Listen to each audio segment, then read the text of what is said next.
16 was Kirby. Okay, so we're 16. We're 16. That's my lucky number. 16 is your lucky number. I was born on the 16th. And welcome to M1 Yarns and the Michigan Makers Podcast. I'm Jamie, also known as M1 Yarns. And today we're coming to you from Metro Detroit, Michigan, with a very special guest. I'm Tina of Tina Say Knits. You can find me on Instagram at tina.say.knits. And I am a hand knitting pattern designer. Nice. Welcome. Thanks for joining. And I am Danielle. You can find me on Instagram at DanielleCrafts08. And if you are a returning viewer, welcome back. And if you are new to our podcast, please consider liking and subscribing and hitting that notification button so when we upload new content, you will get an email. Indeed.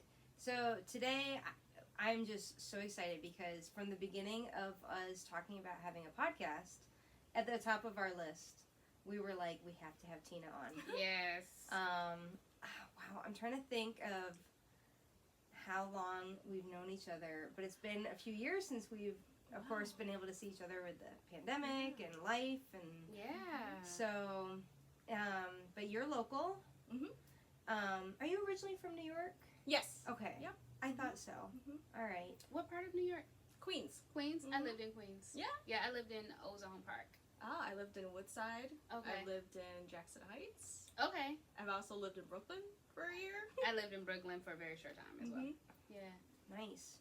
Yeah. So, tell us, for folks who don't know you, a little bit about your, fiber journey and how you became a designer. Yeah.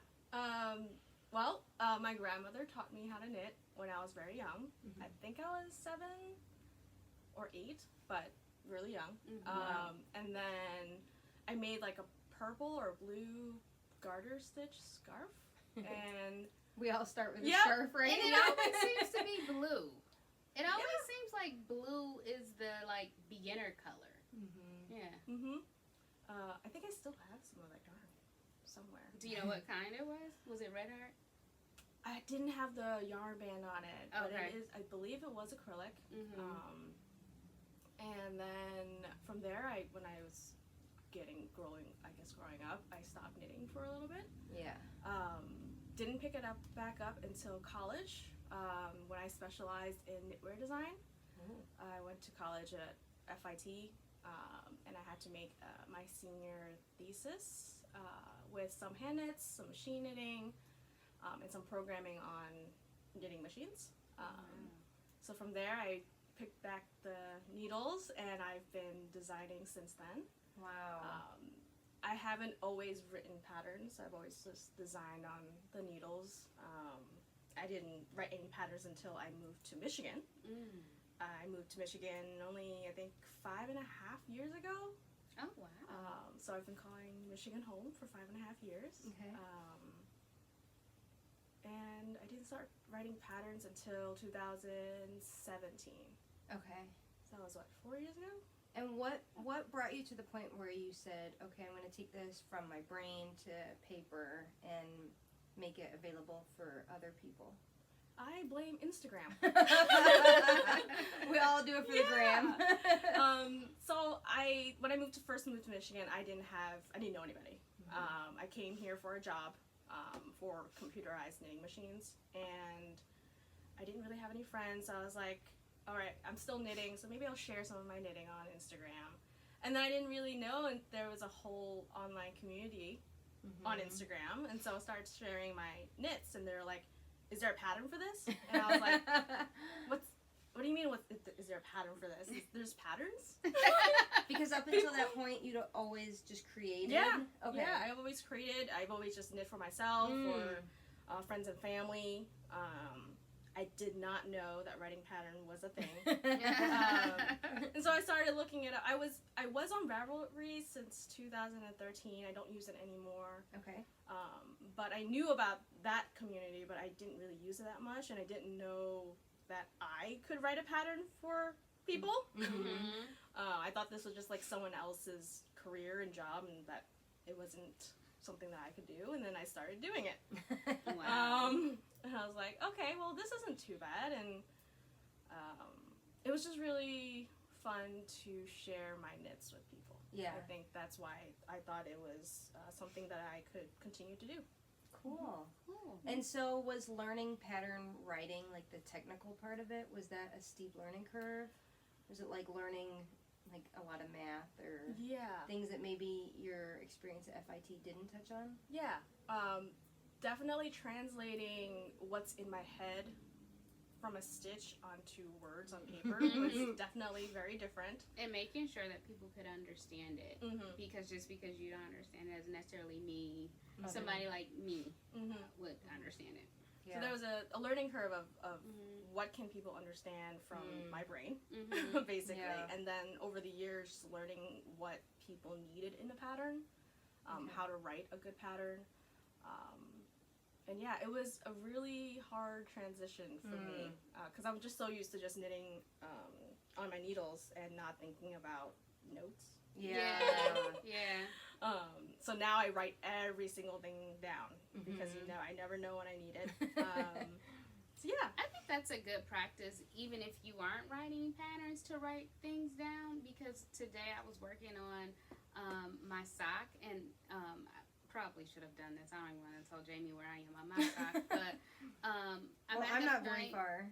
Well, that's your second sock. That's true. Okay, I'm still on my first one, so No, there's a no difference. judgment. There's still There's- time. There's in the still there's make-along. time. I have a date in my head, Okay.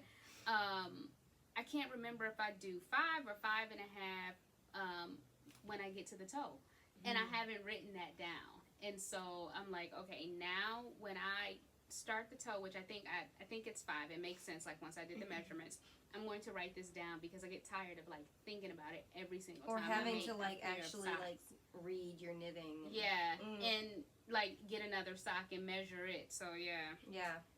So I Wow. think that's a good practice anyway. So even, writing patterns, not writing patterns, I think writing things down to have as a reference in the future is a good practice. So what was your first published pattern? It was my gradient fade cowl. Okay. It was 2 ends of worsted weight held together Okay. and creating a fade Cool. from there. And it was just a textured cowl Mhm. and started from there. And you're wearing your own design today. I am. I guess we should talk about what we're wearing. Ooh. So, what pattern is this? This is my Wavelength sweater. So cute. It is DK weight and some color work. I love it. Thank you. I'm wearing the Asteria tank by MavenCrafted, Ooh. That's a great color. fresh off the needles. Oh, Thank you. nice. And I am wearing the Stockholm vest by PetiteKnit, and it's been off the needles for a little while, but fresh off the blocking board. Which is what counts. Yeah, I Great. blocked it the other day. So I am excited. I'm really happy with this because it's a one skein wonder.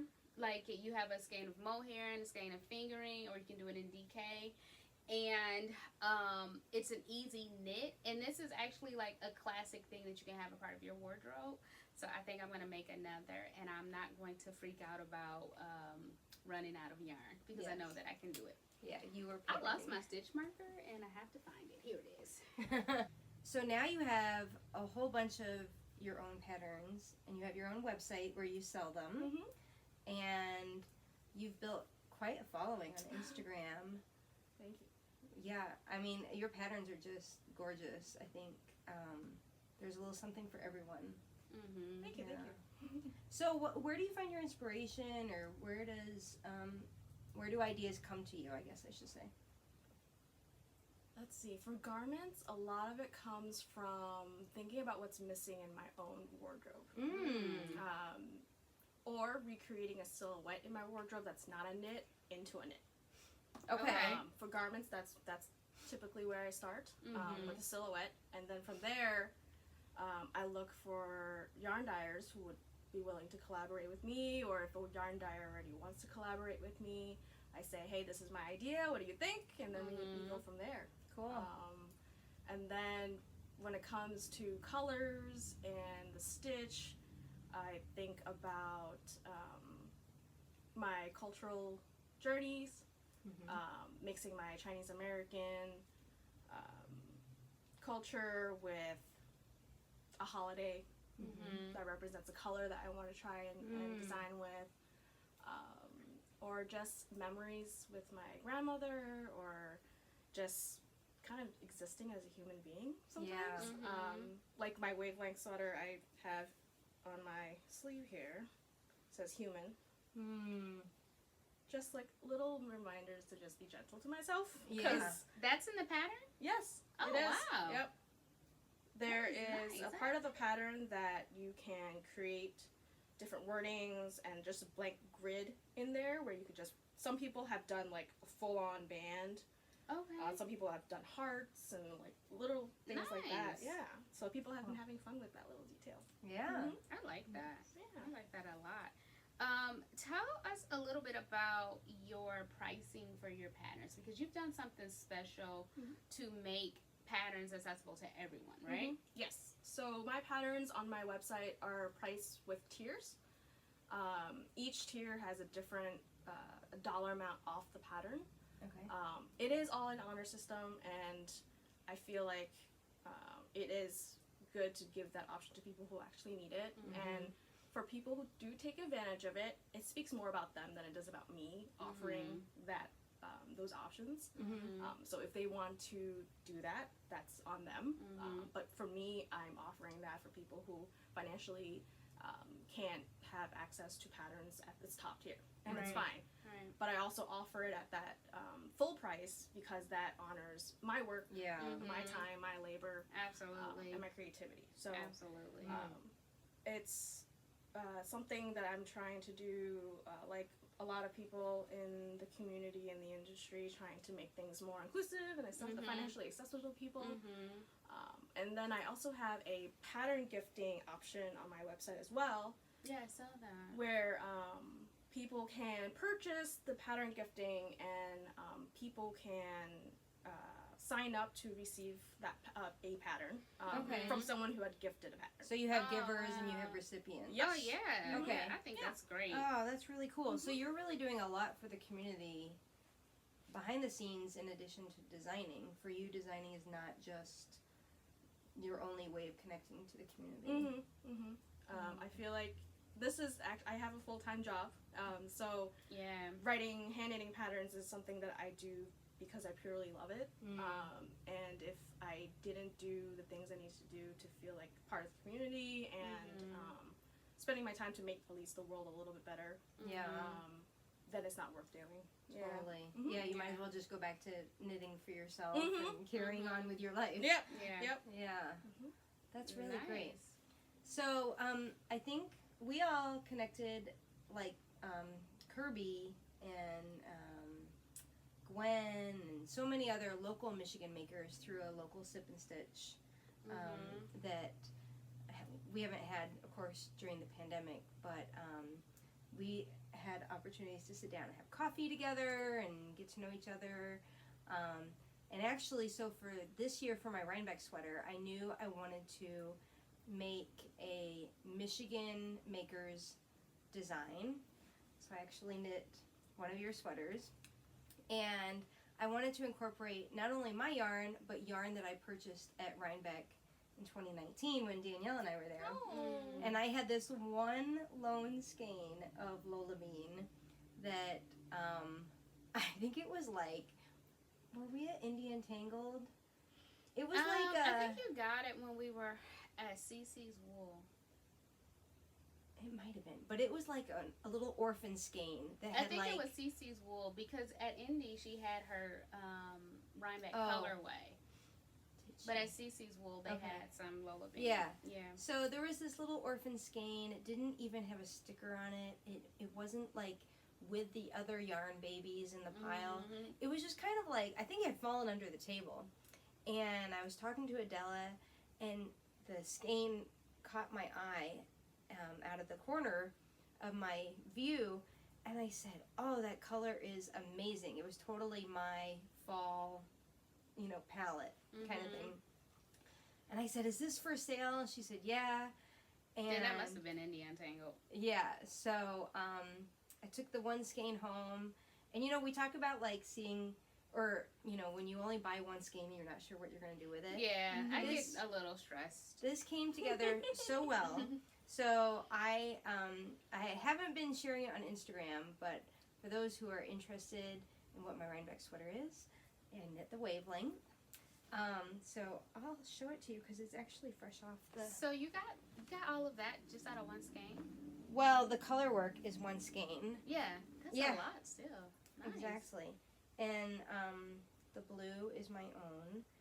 And I bound off last night at like 2 in the morning. Nice. Oh, wow. That's how it goes. Mm-hmm. So I'm really excited to debut this at Rhinebeck and, feature a local to me designer. Oh, so great. And let me just say, I hope the weather's nice. right, this pattern was so much fun to knit. It was so well written. Oh, thank you. So bravo. It has really clear directions, and it's just enough color work to like keep you engaged without feeling like you're, sometimes you sit down with a color work sweater and you're just like entrenched in like Yeah, because you have to charts pay and- attention. Yeah, this was Mhm. very rhythmic, and it was funny because as I was knitting these wavelength motifs, I felt like Oh. like they take on a rhythm of their own. Oh. Like with counting, like, okay, I'm gonna do, 3 of the main color and then 1 of, the contrast color, and you start to get a rhythm, and it was just really fun to knit. It only took me a month That's fast. while knitting other projects, so Wow. Nice. I think yeah. that speaks to the joy. Oh, Mhm. So- good. Yeah, so I can't wait to see you. No, I wear feel like that. I have Yeah. to knit it. I'm eyeball out. you here. definitely have to knit It's this. DK. It's Because DK. I'm always trying to like stash dive. I think my gauge is a little off, honestly. I did check my gauge, but looking at yours, your stitches are so much nicer than mine. That's not true. I was always saying that. That's not true. Anyway, I would knit this again, so yeah, Nice. it was great. Yep, and now I'm I'm knitting. I don't think I even told you about this. I'm knitting one of her shawls now. Oh no, you didn't. Yeah, Oh. so y'all have to check out her website and check out all her great patterns. And we'll have her website linked in the show notes, so you can Definitely. go to it, and also her Instagram, so you can visit her there. Definitely. So, do we want to talk about? Are you working on anything? I'm working on my second sock Oh, for okay. our Okay. sock make along. Okay, so when I know that I don't particularly have any FOs after all of this time, I've been working on my second framework bralette, Mm-hmm. and I'm on the cups, but I put it down because I wanted to like get this. I have some other stuff I need to like get Rhinebeck ready, so I had to put some of those other things down until I get a chance to pick them back up. But we can go ahead and talk about whips. Yeah, That's okay. why not? All right, so I am working on my stripes sweater by Andrea Knits, or is it, does she go by Andrea Knits? Drea anymore? Renee. Or Andrea Mowry. Yeah.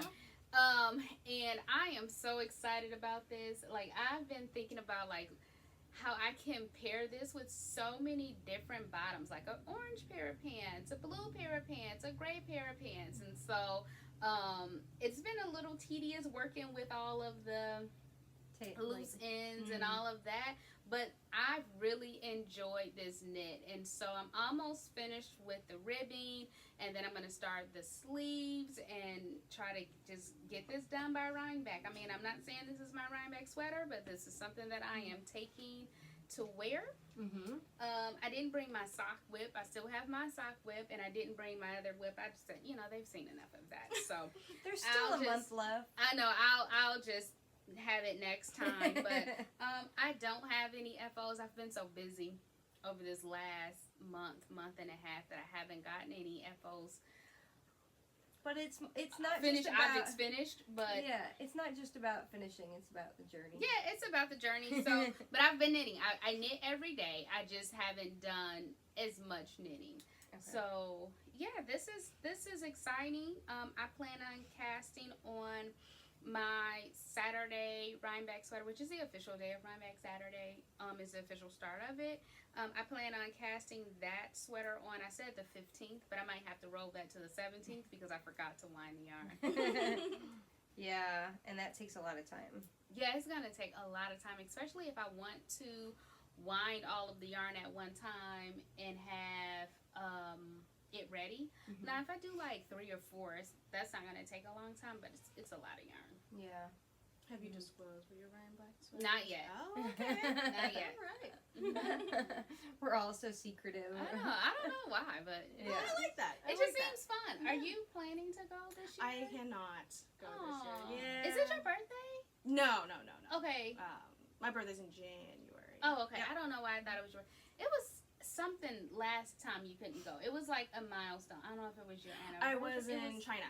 Okay, I knew it was something. I knew Yep. it was something. I just couldn't remember what it was. Yep. Yeah.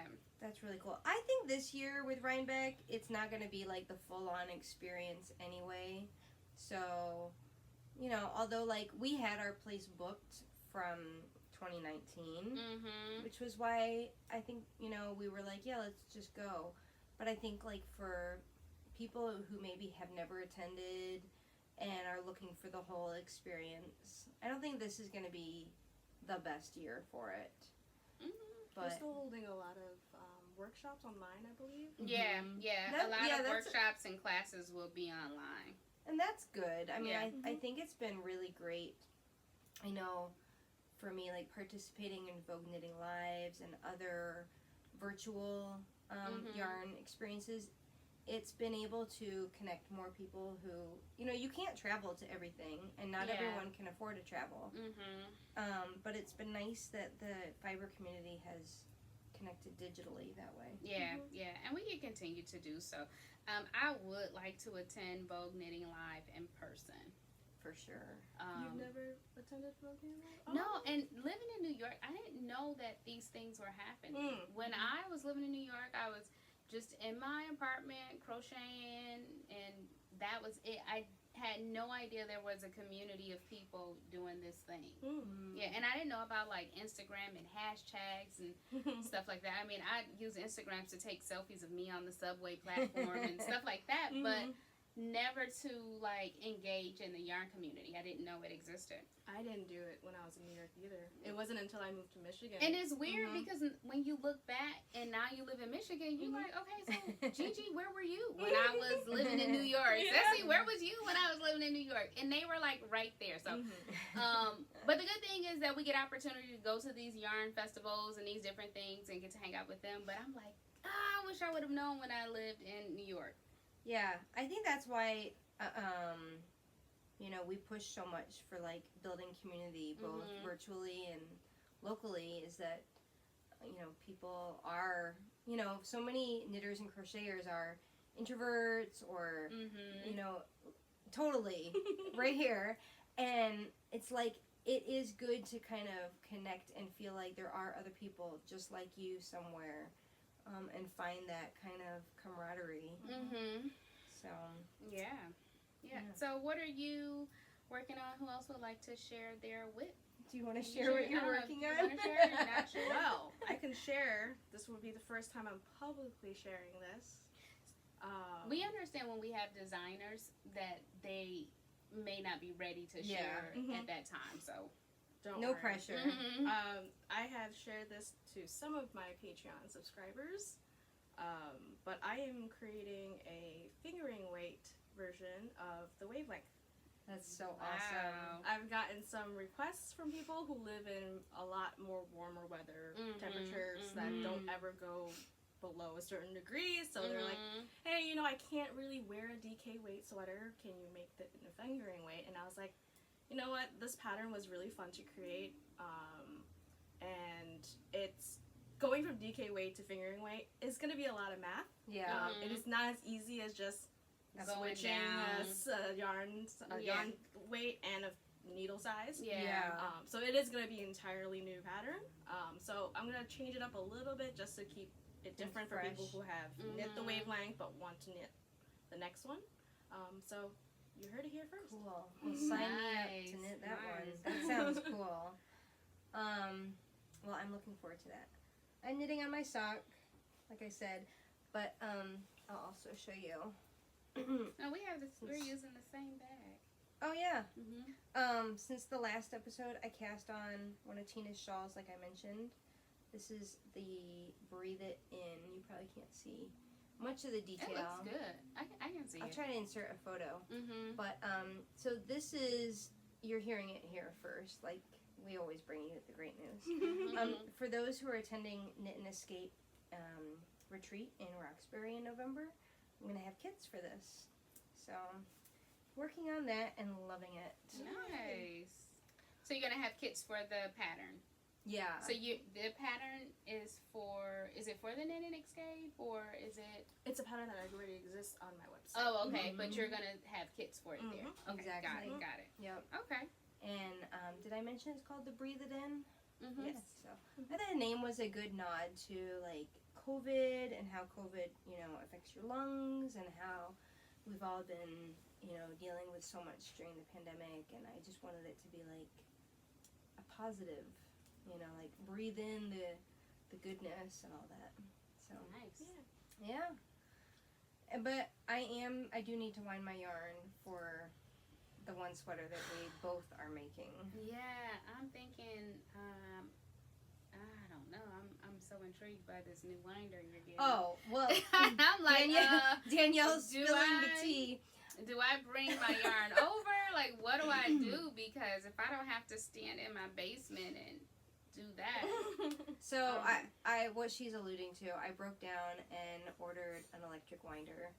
It just got to the point where it was like, time is money and this is crazy. And one day I think it was kind of like, 10 or so skeins of like constant movement. And I thought, well, I don't want to end up with like a repetitive movement injury. So, yes, I'm excited for that. Oh my God, you got me so intrigued. I literally just got a new winder, but I went back and forth with myself if I wanted to get an electric winder, but I told myself, like, I don't own a yarn store. Technically, I don't. But if you look at my basement, I probably could own a yarn store. But so do I really need one? And now, but it's really just this one sweater with a mass quantity of yarn that I need to wind. So I may not need it. I don't need it. If you have one, I will drive right down the street and hey, Jamie, hook me up. And I hate winding yarn, whether it's an electric winder or manual, because it seems like I always have issues. Like always, like it's always a tangle. It's always a whole thing. Like when I was winding the yarn for this, I almost gave up, but I was like, oh no, I am not about to waste this yarn or money. I was thinking about that the other day because I was twisting up a bunch of skeins of yarn. And you know how dyers will cut off the little, I'm drawing a blank on what they're called, but like the yarn that is like the ties. Yeah. That keeps the skein organized. A lot of dyers cut those off so that the skein looks prettier. But that messes up the skein, right? Or does it like tangle it up? Well, you'll leave like one or. Oh, okay. But some skeins come with like 3 or 4, and then plus this other one that's like a different material. And so I was cutting off, all these little ties, and thinking, for me, when I put the skein on the winder, to look at it and know that everything's gonna flow. Like once you get the flow, you're happy. But there's when you always, don't know, yeah. Oh my God! When I tell you, whenever I have, let me see what I have in here. Whenever I have something that looks like this, like a ball, and not a cake, something went wrong in the process. And I'm standing there and I'm just like winding it by hand, so annoyed, but happy that I'm able to save my yarn, because a lot of times people have issues where they can't save their yarn, and for me, I will spend the rest of the day, I don't care what's happening, I will spend the rest of the day saving my yarn. Yeah. So, how, was it the last episode, we were talking about how I need more project bags? Was Oh, of course, everybody needs more project bags. Oh, like, why would totally. you like not have enough project bags? So, my friend Stephanie, who is Farmstead Knits, Mm-hmm. she has a podcast with my friend Emily, Mm-hmm. which is the Between Knits and Pearls podcast. Mm-hmm. I was watching one of their Instagram lives maybe 2 or 3 weeks ago, Mm-hmm. and Stephanie was talking about sewing bags, which I didn't know that she did. And she was showing this one that she made, and I said, "Oh, I totally need one of those. What do I have to do to like order one from you?" So we decided that we were gonna do a swap where I sent her yarn and she sewed me a bag. And wow, the bag. if that's the case, I would have sold you a bag a long time ago. Well, you know, I asked for one. I know. I wasn't too confident in my ability. It doesn't have to be perfect. Super cute. So this just arrived today in the mail, Oh my goodness, How that is cute is cute. this? Now I That's like right. that. right? And so she has a little card in here. She is the Rusted Stitch, Okay. which is her bag making Instagram. Mm-hmm. The rustedstitch.etsy.com or the Rusted Stitch on Instagram. And I gotta tell you, it's love so that well color. made, right? It looks well made. Definitely good for a sweater's quantity. Oh my goodness. I'm gonna And- look her up right now. Yeah, leather I strap. like that movement of the strap. Yeah, I thought that was fun. Mm-hmm. Yeah, it's not like sewn in. Mm-hmm. Yeah. So, I just wanted to give her a little shout out on the podcast because it was really fun to do a little swap. Plus, I think it's so well constructed that I'll be purchasing more of these in the future. So, What's her name again? the Rusted Stitch. Oh, nice. Yeah, so check her out. So now I have a project bag for my next project. I did buy yarn. I'm supposed to be on A yarn a diet. yarn diet. Mhm. I'm on a yarn diet and food diet. I've been doing Weight Watchers. It's been working Well, listen, Weight Watchers does points. Mm-hmm. So there should be like a yarn point system. Like, No, I think I will. I think I'll blow through those points, just like sometimes I blow through my Weight Watchers. But I did buy, and I forgot to bring it with me. But the grocery girls had this cute sock set with their colors of their logo. So it's like a little grocery girls sock. And it is so cute, and I couldn't resist it, so I had to break my yarn diet. And I said, well, it's not much, and it's still early, because my goal is to not buy any yarn until we go to Rhinebeck. And I've been, like, staying on it except for buying that. But it is the cutest sock set. So I'm going to send you a picture of it. Okay. I think I took a picture of it, but I'm going to send you a picture of it to post here, because I forgot to bring it. But I am so happy that I have not purchased a bag or anything. And or an electric winder. Or an electric winder. I got tempted to purchase a bag from Paisley and Gold, but I said, again, I know. That popped up on my feed too. I know. I got tempted, but I did purchase a bag from her a couple months ago. It was a little like corduroy bag, and I love corduroy, so I got it. But I wanted to purchase one of her bigger bags. I forget what she calls them, but I said I'll wait till after Rhinebeck. Like anything that I do is going to either happen during Rhinebeck or after. But so trying to stay focused. we got tickets for India Entangled, which they're, fortunately they're doing a hybrid, like in person and virtual this year in October. And I was just looking at the list of vendors, and Woodsy and Wild is going to be there. And I bought a bag from her 2 years ago at India Entangled. So I'm looking forward. She has really nice prints and features on her bags. Okay. So I'm looking forward to checking that out again. So Tina, I know that you've gone to Rhinebeck. Oh, my bag is looking like this. Oh, I like your bag. Yeah, I want to Is show that off my bag. Actually. is that Oh yeah. Yarn and whiskey? Yes. Oh yeah. I think I watched a podcast with her. Yeah. Nice. Nice. I love her prints. Mm-hmm. The choices that she makes is so good. And I have like 2 projects in here. One's a sweater, one's a shawl. It's Wow. big. Nice. I love Oh, it. and it's nice that the drawstring Mm-hmm. is that like smooth material. Yeah. It's like wax. Mhm. Yeah. That That's is cool. nice. I love it. So I was going to ask you about yarn festivals because I know you've gone to Rhinebeck, but you also go to a yarn festival here in Michigan. I think it's the one that Jamie's vending at. I've been to that one, the one in Allegan. Yep, I've been Michigan to that Fiber one. Festival. Okay. Are you planning to go this year?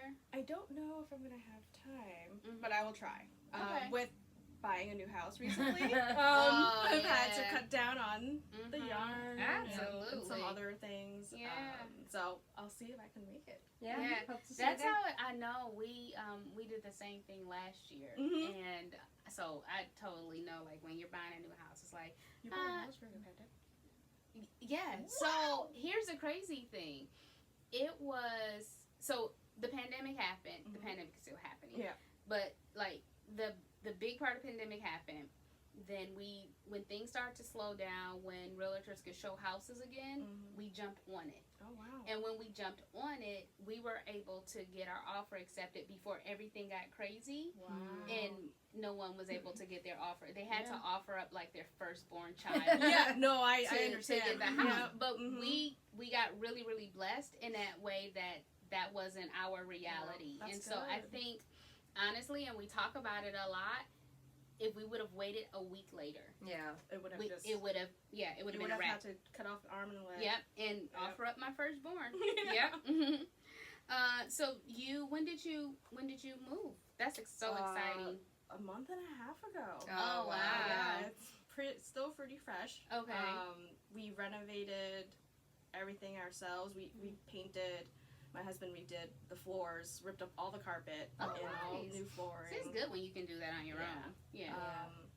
And then took a while to unpack and move things, but we're in there now, and no more large projects until next year, maybe. I don't know. Yeah. But yeah, lots of projects that we want to get done. Nice. That's Well, always congratulations. nice. Well, thank you. I plan to at some point when it isn't raining, because we've now become the new Seattle.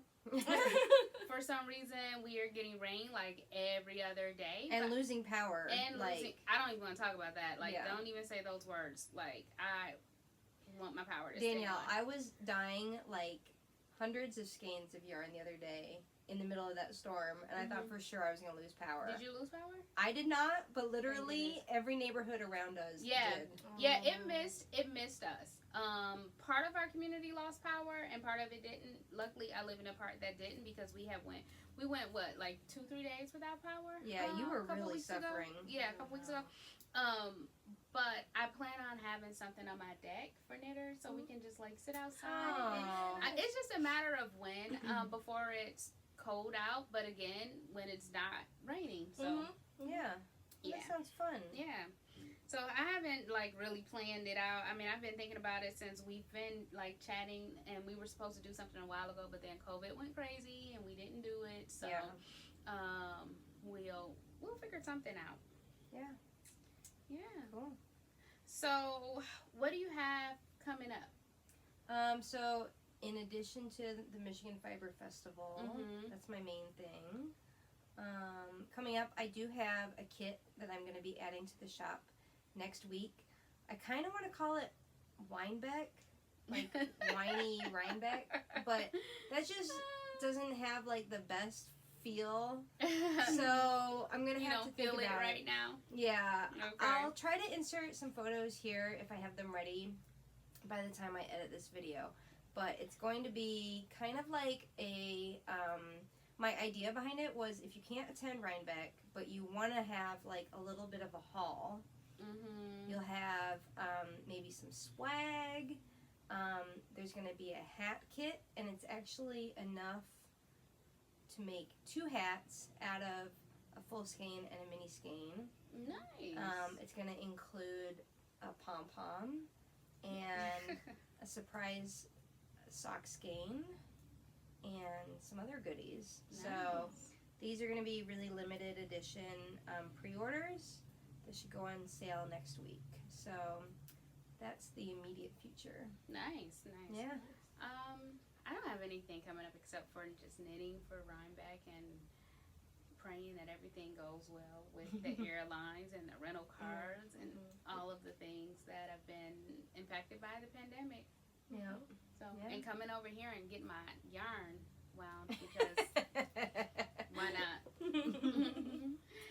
Tina, do you have anything coming up? I do. I have a sweater that'll be ready for test knitting Oh, wow. soon. I brought it with me. Oh, Little yeah. show and tell. Please. Where is it? This is the Grandma's Medley sweater. Oh, I saw That I keep teasing. Yeah. That is gorgeous. Wow. It's knit out of periwinkle sheep yarn, and it's Mhm. in their Highland fingering wool. This is fingering? Yeah. Wow. It's very fluffy. And it's very soft. Yeah. It's Nice. non-superwash, and it is so soft. Mhm. I put this on my bare skin, and I just wear it. Nice. Yeah, I saw a picture with that. And all Yeah. of the like different textures. Yeah. This is nice. It's bottom up, V-neck. Cool. I Okay. love a good V-neck. I love V-necks. It's one of my favorite. This is Yeah. actually my So, very first V-neck Really? ever. Yeah. Wow. Okay. And is it even V?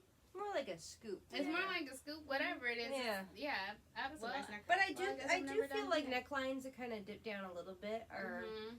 I don't want to say flattering, but I think there's some sort of like lengthening thing that happens. Mm. For the It like V-neck. frames the face Mhm. really nicely. Mhm. Mhm. Yeah. And it's Yeah. great for someone who's a little bustier like me, who Same. who likes.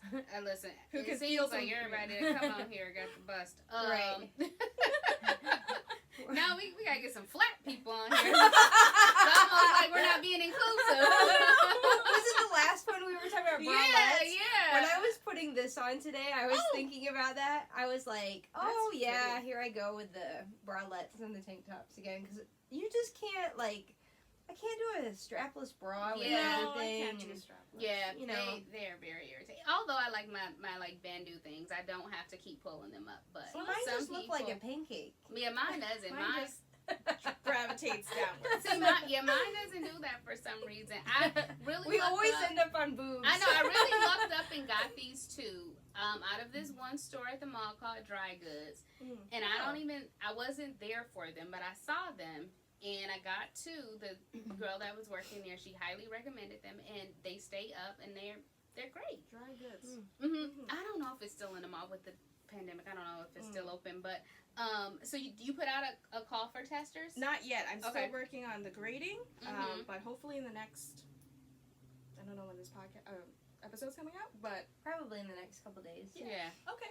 Yeah. Sometime this week. Yeah, so Okay, basically, nice. tune in to Tina's Instagram. And if you want to be a tester, testing is not my ministry. I just buy I'm just really That's okay. honest about it. I just buy the pattern once the testers have done the testing and you say the pattern's good to go, then I buy it. I go from Deadlines there. are hard. I guess. Yeah. Oh yeah, Yeah. especially with being a mom. It's Oh just like, yeah. oh my That's god. impossible. Yeah. Yeah. Cool. Yeah. Well, looking that's forward to coming that. Mhm. All right. So I know that's all I have. I mean, I'm not gonna rush you all, but I that's know. all I think that's all I have too. Okay. Well, thank you for coming. Yeah. Thank you you for so having much. me. Really excited to Sure. see you. Hope to see you soon at either Sip and Stitch or whatever we decide to do. But Yeah. it's been really exciting having you. Thank Yeah. you for having me. All right, guys. This was it for episode 16. We'll see you next time. Bye.